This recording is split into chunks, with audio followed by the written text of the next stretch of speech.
सोनू देखो, दादाजी पार्क में टहलने आए हैं। वे तुम्हें इशारे से बुला रहे हैं। शायद कुछ काम होगा। सोनू बेटा, मैंने ये पत्र तुम्हारे मामा जी को लिखा है। तुम इसे लेटर बॉक्स में डालाओ। एक बार इस पर लिखा पता तो पढ़कर सुनाना। दादाजी, क्या मैं पढ़ूं? अच्छा रिंकी, तुम ही पढ़कर सुना दो। बच्चों, आपने देखा कि यहाँ दादाजी ने सोनू को संकेत से बुलाया। रिंकी ने सोनू को बोलकर बताया। सोनू ने संकेत समझा। दादाजी ने अपनी बात पत्र में लिखकर रखी। उन्होंने पढ़कर पता बताने के लिए कहा।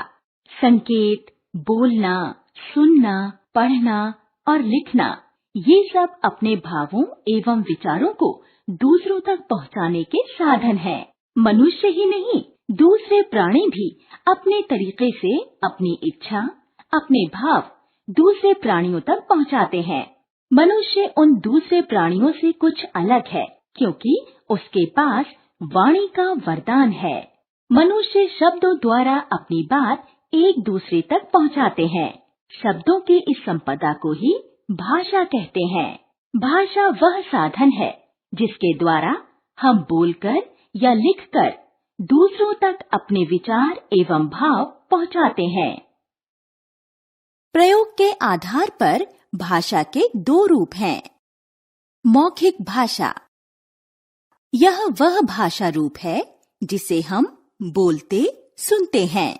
जैसे दादी बच्चों को कहानी सुना रही हैं, नेताजी भाषण दे रहे हैं, अध्यापिका छात्रों को बोलकर समझा रही हैं।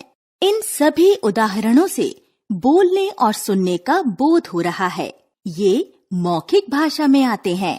लिखित भाषा, जब कोई बात लिखकर कही जाए, लिखी हुई बात को पढ़कर समझा जाए, तो वह रूप भाषा का लिखित रूप होता है। पत्र, सड़क पर लिखे पथ प्रदर्शक शब्द, पुस्तकें, सुबह सुबह सबका प्यारा समाचार पत्र, ये सब भाषा के लिखित रूप हैं। जैसे रीना पत्र लिख रही है, पिताजी अखबार पढ़ रहे हैं, रोहन पुस्तक पढ़ रहा है, कोमल ने पोस्टर पर लिखा।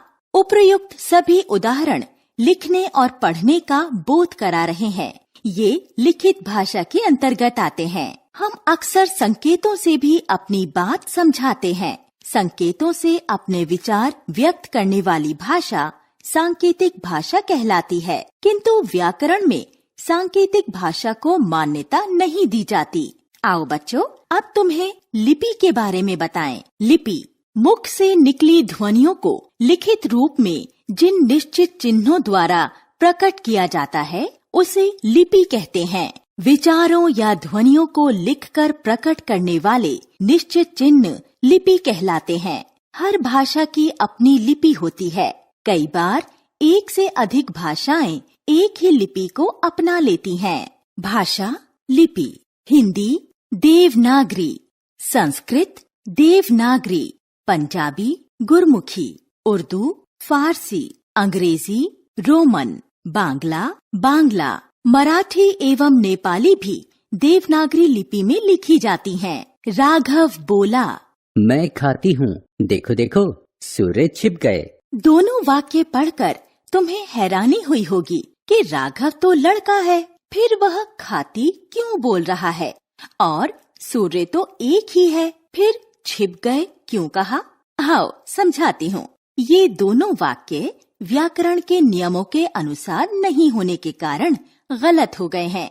व्याकरण के नियमों के अनुसार ये वाक्य होंगे, राघव बोला, मैं खाता हूँ, देखो देखो सूर्य छिप गया। व्याकरण, भाषा को शुद्ध रूप में बोलने, लिखने तथा पढ़ने के नियमों का ज्ञान कराने वाले शास्त्र को व्याकरण कहते हैं। व्याकरण के 3 अंग हैं: वर्ण विचार, शब्द विचार व वाक्य विचार। वर्ण विचार, वर्ण विचार में वर्णों के आकार, रूप, उच्चारण एवं लेखन की विधि बताई जाती है। शब्द विचार, शब्द विचार में शब्दों की उत्पत्ति, रूप, भेद एवं प्रयोग संबंधी बातें समझाई जाती हैं। वाक्य विचार, वाक्यों के भेद, रचना परिवर्तन आदि से संबंधित बातें वाक्य विचार में आती हैं। अब तक आपने भाषा के बारे में समझा, सुना और पढ़ा। आइए आपको अब बोली से परिचित कराते हैं। बोली भाषा के क्षेत्रीय रूप को बोली कहते हैं। सामान्यतः किसी भाषा का क्षेत्र उसकी बोलियों की तुलना में बड़ा होता है। भाषा की तरह ही बोलियों का भी लिखित अलिखित व्याकरण होता है। किसी भाषा की बोलियों का साहित्य उस भाषा का ही साहित्य माना जाता है। हिंदी भाषा की आज अनेक बोलियां हैं, जैसे हरियाणवी, पहाड़ी, कुमाऊनी, गढ़वाली, मैथिली, मगही इत्यादि।